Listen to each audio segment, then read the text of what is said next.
ఇప్పుడు ఈయన కోటలోకి ప్రవేశించాలి, ఒంటి స్తంభపు మేడలోకి.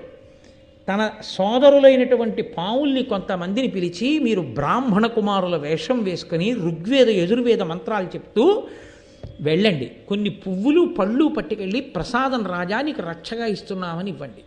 వేదం చదువుకుంటున్న బ్రాహ్మణ కుమారుల్ని చూస్తే రాజు కాదన్నాడు, తీసుకుంటాడన్నారు. అంటే వాళ్ళు అలాగే వెళ్ళారు. వెడితే రాజు పాపం ప్రసాదం కదా అని పుచ్చుకున్నాడు. పుచ్చుకుని ఆయన ఆ పళ్ళు తన చుట్టూ ఉన్న మంత్రులకి ఇస్తున్నాడు. ఇస్తూ చాలా ధైర్యంగా ఆయన ఆ మంత్రులతో ఒక మాట అన్నాడు.